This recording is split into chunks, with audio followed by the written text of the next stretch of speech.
दर्शकों, मैं दिशान गादी, आप सब देख रहे ताराधिकार। एडवोकेट तनवीर निज़ाम ने बॉम्बे हाई कोर्ट में सुशांत सिंह राजपूत बॉलीवुड अभिनेता के केस को लेकर याचिका दायर की है। ताराधिकार से बात करते हुए कहा कि उस केस पर सीबीआई द्वारा क्लोज किया गया था, सही तरीके से इन्वेस्टिगेशन हुई नहीं और कोर्ट से उन्हें अपेक्षा है कि इन्वेस्टिगेशन में प्रोग्रेस होगा। एडवोकेट तनवीर निज़ाम का कहना है कि अब तक एफआईआर भी इस मामले में रजिस्टर्ड नहीं हुआ है। अब देखना ये है बॉम्बे हाई कोर्ट की तरफ से इन्हें किस तरीके का रिस्पॉन्स और जवाब मिलता है। देश में के लिए देखते रहिए सहारा अधिकार।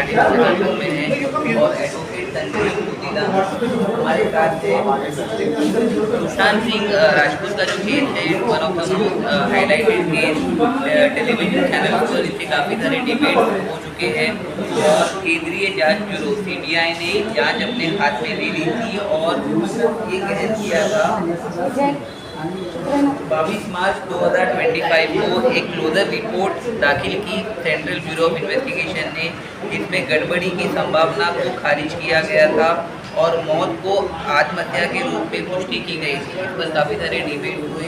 हमारे साथ हाई कोर्ट के लॉयर तनवीर अहमद जी हैं, तनवीर निज़ाम जी, जिन्होंने इस केस को करने के लिए और सुशांत सिंह की जो डैड है उनसे भी काफ़ी सारे डिटेल्स देने के बाद बॉम्बे हाई कोर्ट में याचिका दायर की है। वेलकम ताराधिकार चैनल, जैसे ये सारा प्रकरण मीडिया चैनल के सामने आया था, टेलीविजन चैनल पे हर एक रीडिंग नेशनल टीवी पर इससे डिबेट हुए थे कि सुशांत सिंह राजपूत की डेथ पर इन्वेस्टिगेशन होना चाहिए। अभी कुछ नए खुलासे आपने आज मुंबई वैरायटी पत्रकार संघ में बताया कि उनके जो डैड है उन्होंने काफ़ी सारे सबूतों को आपके सामने लेके आए और आपने बॉम्बे हाई कोर्ट में भी पिटीशन दायर किया है।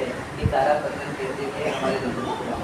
सबसे पहले तो मैं आपको बताना चाहता हूँ कि मिस्टर नीलेश ओझा है, मेरे पास नहीं है, नीलेश ओझा साहब लड़ रहे हैं और ये उनका केस है। सेकेंड, ये कुछ भी कह दे कि हमने ये जांच की है, वो जांच की है, सब नॉन मेटर। अब तक इस प्रकरण में एफआईआर रजिस्टर नहीं है। पहला कदम हर इन्वेस्टिगेशन का एफआईआर। इंक्वायरी भले से आपकी फिर करो, मगर जब तक आप एफआईआर रजिस्टर नहीं करोगे आप कैसे आगे बढ़ोगे? तो वो नहीं हुआ है।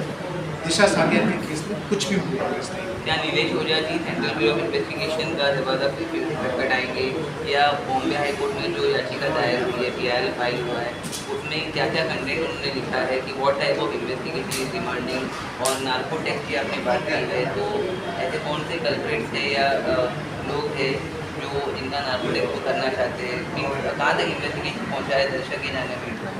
हमने एक रेट जो है सब्जेक्ट सर्कुलेट किया है और इसका सवाल है क्योंकि इस चीज़ में डिले हो रहा है।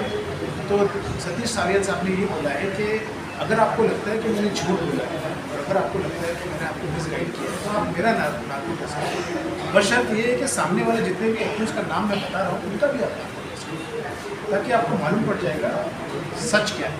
तो एक दूसरा ये है, जहाँ तक कि हाई कोर्ट का सवाल है, 30 तारीख को याचिका की सुनवाई है। 30 तारीख को ये सब मुद्दे जैसे कि एफआईआर होना चाहिए, फिर इसको ट्रांसफर करना चाहिए सीबीआई को और इसके साथ साथ कौन सी नोटिस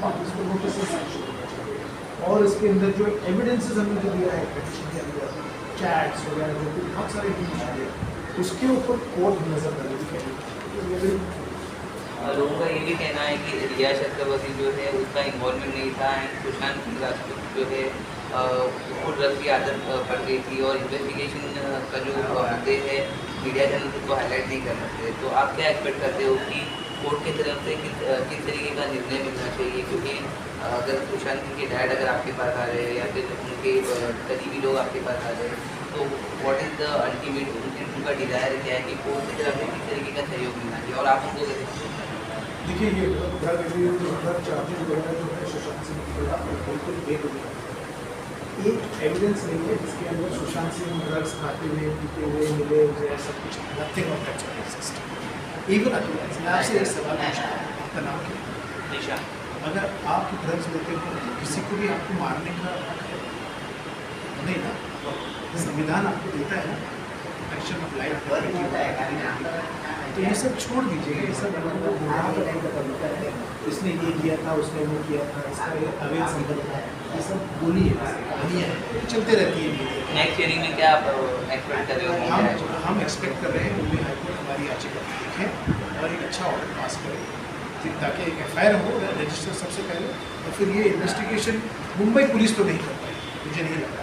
तो हमने मांगा है कि CBI में जाना चाहिए। सर आप इस घटना का जिम्मेदार किसको मानते हैं? देखिए, इस घटना के जिम्मेदार हमने उस पिटीशन में सबका नाम लिखा है, बट उसके साथ साथ प्रशासन 2020 में जो था पूरी तरह से इन्वॉल्व है। Political leadership, also IPS officers and other officers of various police stations who have shielded the accused persons.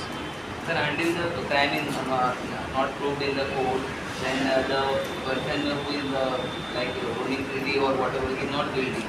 Court की language में अगर बोला जाए तो, and no lawyer can refuse to entertain a client based on a perception that either he will be able to come on payment. It's a rule of the Supreme Court and the bar council also. तो आप कैसे कह सकते हो कि when the judgment is not yet passed, then you cannot say that someone is doing right? We are not here to say that what you has done. We are saying merely here our petition and nothing else. If a person is guilty, he will come to court, he will not come to court, it is his problem. Our work is to disclose cognizable offences and the persons who are involved. You mean to say there should be no political pressure? There should be no pressure. Why should there be any pressure? To get you clean air, to get you clean water, to save your life, you need pressure. This is our constitutional guarantee, as guaranteed by Dr. बाबा साहब अम्बेडकर। ये कहाँ से आ गया कि भाई हमको pressure क्यों deal करने का? कौन है, किधर है, कुछ नहीं फर्क पड़ता है। किसको भी कहीं भी जैसे भी अगर गलत करते हैं उसको आप प्लीज़ न्याय दीजिए। Thank you so much. Thank you.